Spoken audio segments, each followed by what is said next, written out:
우리 찬송가 263장으로 찬송하시면서 오늘 아침 기도에 시작하겠습니다.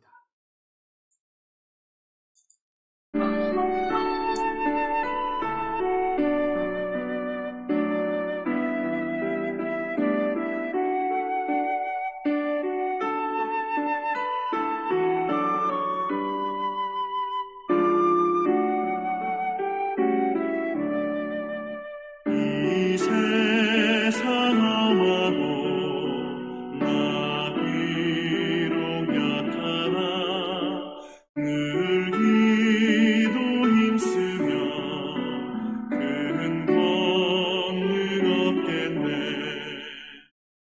주의 은혜로 대속받아서 비와 같이 붉은 죄문같이 이겠네.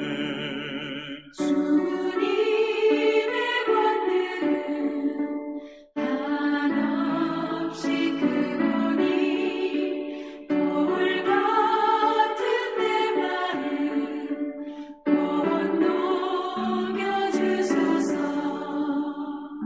주의 은혜로 대속받아서 비와 같이 붉은 죄문같이 이겠네. 내 마음이 약하여 늘 넘어지오니 주 예수 힘주사 굳세게 하소서. 주의 은혜로 대속받아서 비와 같이 붉은 죄문같이 이겠네. 죄사함 받은 후 새 사람 되어서 주 앞에 서는 날 늘 찬송하겠네. 주의 은혜로 대속받아서 비와 같이 붉은 죄문같이 이겠네. 아멘.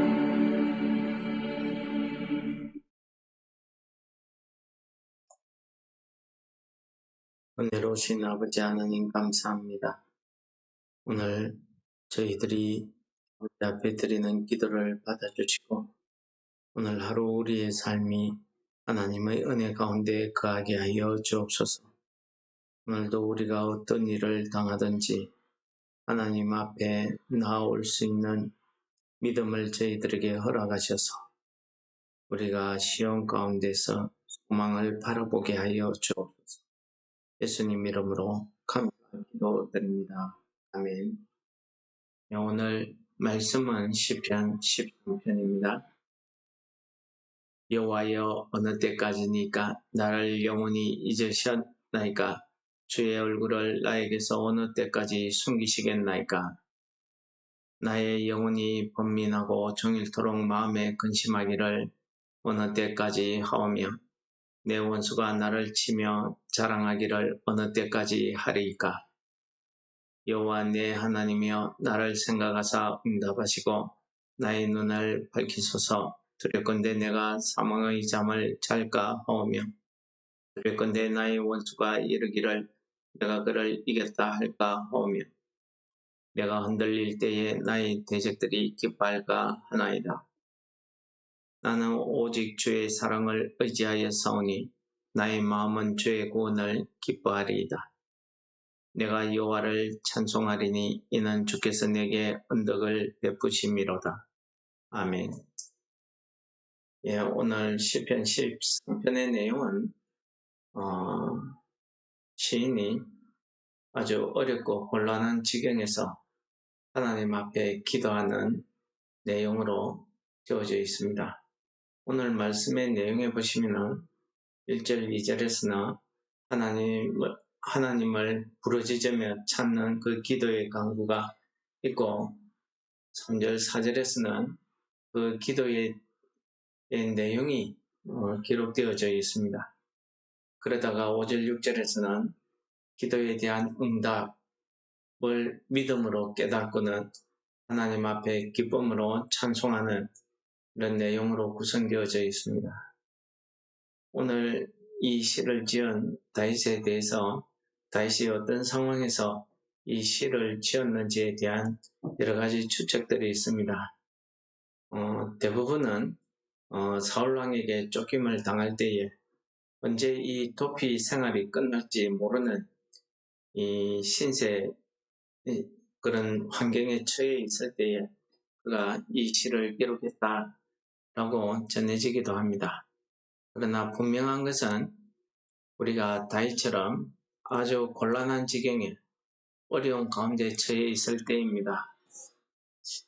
우리가 말하는 어려운 가운데 있다 하는 것은 우리 상황이나 환경적으로 내가 곤란한 지경에 빠져 있는 것도 맞지만은 더욱이 오늘 시인이 이야기하는 것처럼 내가 아무리 기도해도 하나님의 응답이 들리지 않을 때에 우리가 아무리 기도해도 도저히 내 마음속에 일어나는 이 절망감, 하나님께서 내 기도를 듣지 아니하시는가, 또 하나님이 어디 계신가, 우리가 영적으로 이렇게 낙심되어질 때에 나오는 그 기도를 이야기합니다.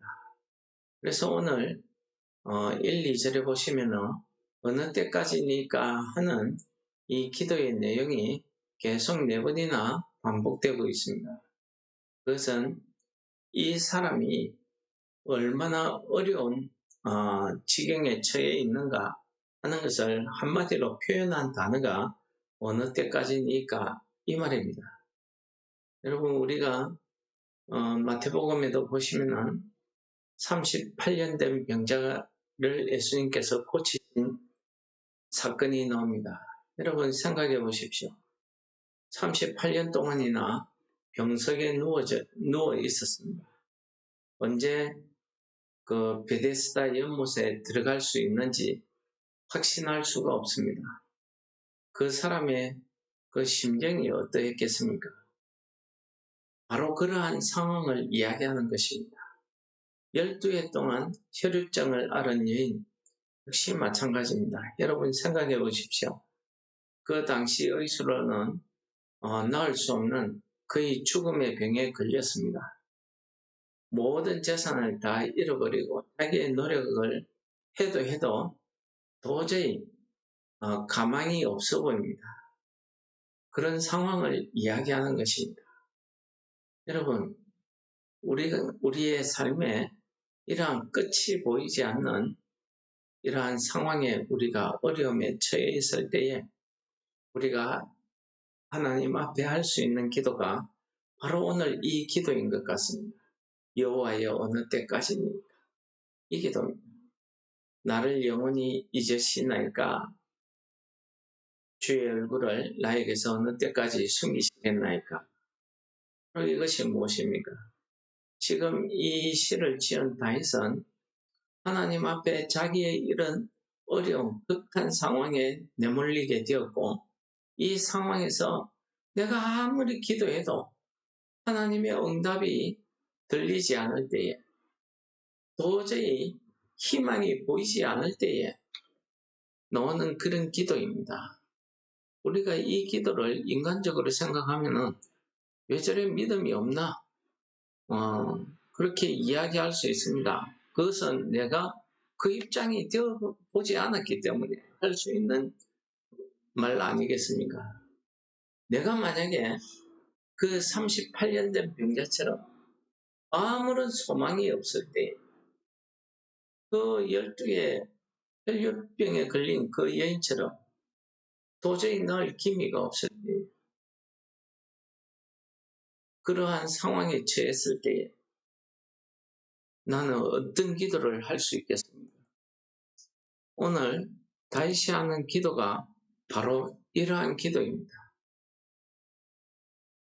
이 기도는 이 모든 고통, 병, 이 어려운 가운데에 처해 있다가 이대로 인생이 끝날 것 같은 그런 절망감에 빠졌을 때에 할 수 있는 그런 기도 아니겠습니까?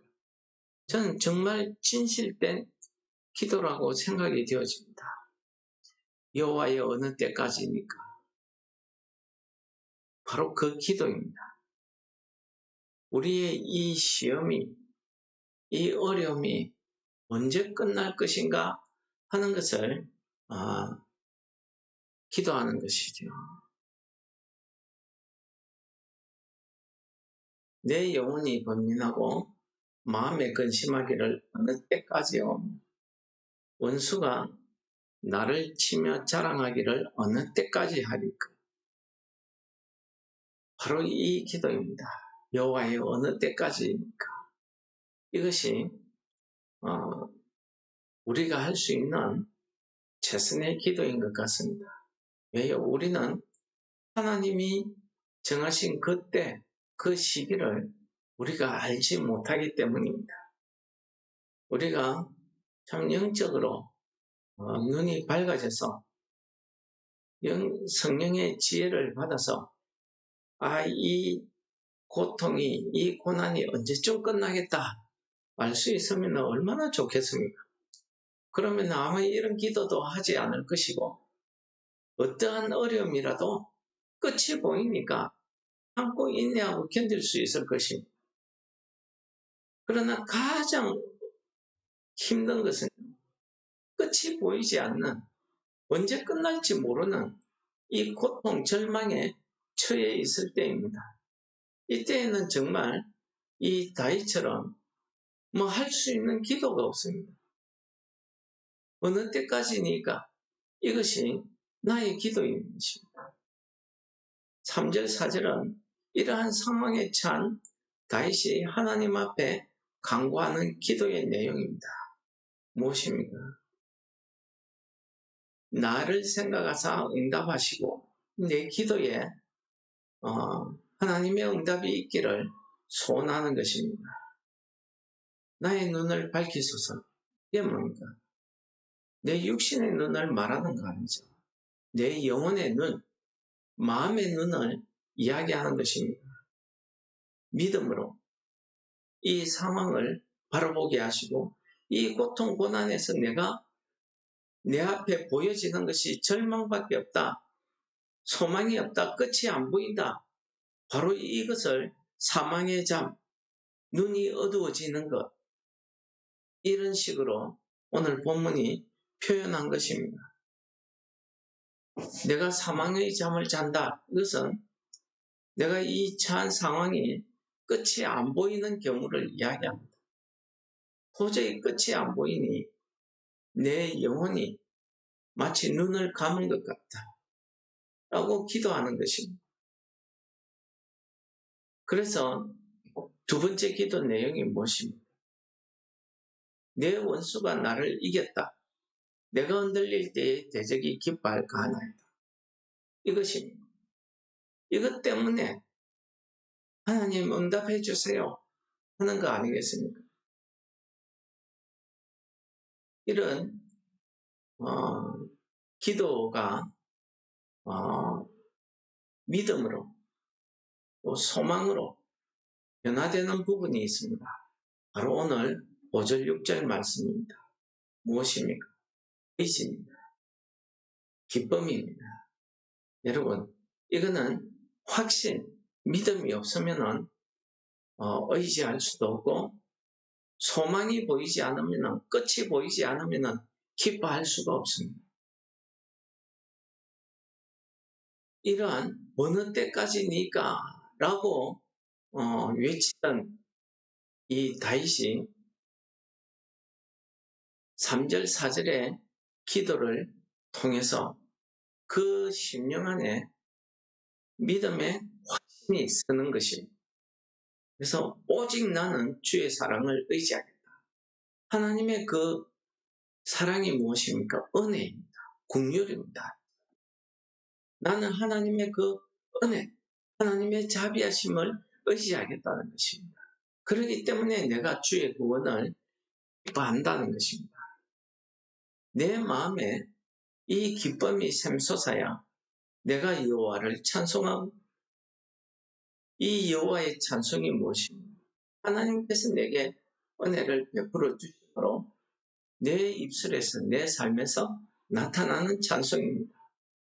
여러분, 사도 바울과 실라가 복음 전파를 하다가 귀신 들린 소녀를 고쳐주고 그것 때문에 애매히 매를 맞고 옥에 갇혔습니다. 그 당시에 바울 사도는 로마 시민이었습니다. 그러나 그는 그것을 내세우지 않았습니다. 하루 종일 전도하다가 하루 종일 얻어맞고 지하 감옥에 갇혔는데 구해줄 사람이 있겠습니까? 탈출할 방법이 있겠습니까?